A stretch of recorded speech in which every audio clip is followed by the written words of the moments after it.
Olá, você está no canal Os Federais do Ensino, Papo de Trânsito, e o papo de hoje é sobre um detalhe que muita gente esquece na hora da mudança.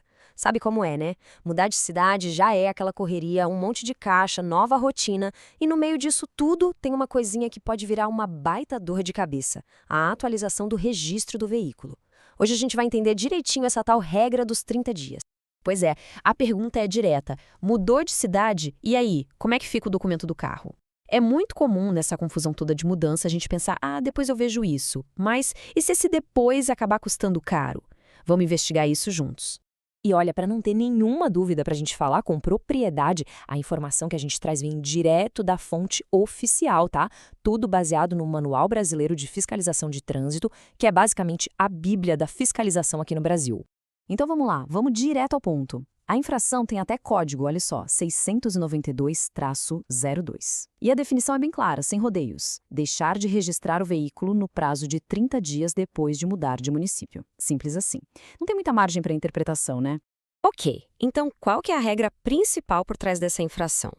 O que exatamente a lei espera que a gente faça quando arruma as malas e vai morar em outra cidade? E aqui está o número-chave, o ponto central de tudo: 30 dias. Esse é o prazo que o proprietário do veículo tem para regularizar a situação, para atualizar o registro no órgão de trânsito depois que a mudança de município aconteceu. É um prazo que precisa ficar na cabeça.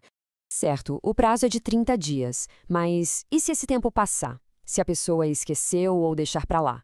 O que acontece na prática? Bom, as consequências podem ser mais sérias do que muita gente imagina. Primeiro, a infração é classificada como de gravidade média. E o que isso significa? Que não é só um aviso, não. Já gera pontos na carteira de habilitação e, claro, uma multa com um valor que já começa a incomodar.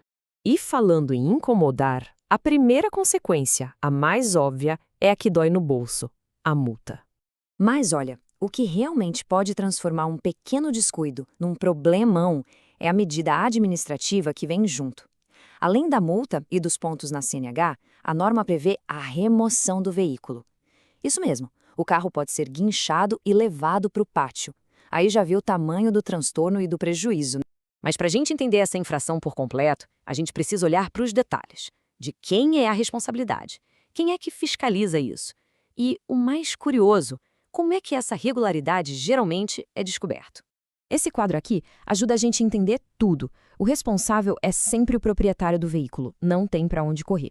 A competência para fiscalizar é do órgão de trânsito do Estado, tipo Detran. Agora, a parte mais interessante é a constatação. Sabe quando isso costuma aparecer? Lá na frente, quando a pessoa vai vender o carro, por exemplo. Aí, na hora da transferência, a bomba estoura. É aquela surpresa bem desagradável. Mas, atenção, isso é muito importante. A lei também é inteligente e prevê algumas situações específicas em que essa multa não deve ser aplicada. Conhecer essas exceções é fundamental para garantir os seus direitos.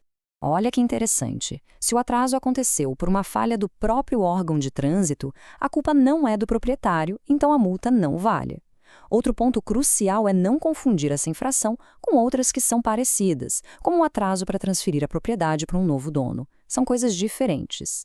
E claro, se a mudança foi só de rua, de bairro, mas dentro da mesma cidade, a infração é outra, bem mais leve.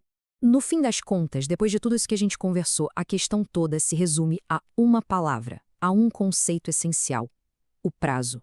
Essa frase aqui, que é tirada direto do Manual de Fiscalização, resume a infração perfeitamente. É isso. O erro é simplesmente não ter respeitado aquele período de 30 dias depois de se mudar de cidade. Não tem segredo. Então, como é que a gente evita esse problemão todo? O passo a passo é bem simples. Primeiro, a regra vale se houve mudança de um município para outro. Segundo, a partir da mudança, o prazo para começar o processo é de 30 dias. E terceiro, é só procurar o órgão de trânsito e atualizar o registro. Seguindo esses 3 passos, não tem erro, é só tranquilidade. Federais do Ensino, um papo melhor para um mundo melhor. Produzido por J. Nascimento. Se você gostou deste conteúdo, deixe seu like e siga as nossas redes sociais. Federais do Ensino, papo de trânsito, @gmail.com.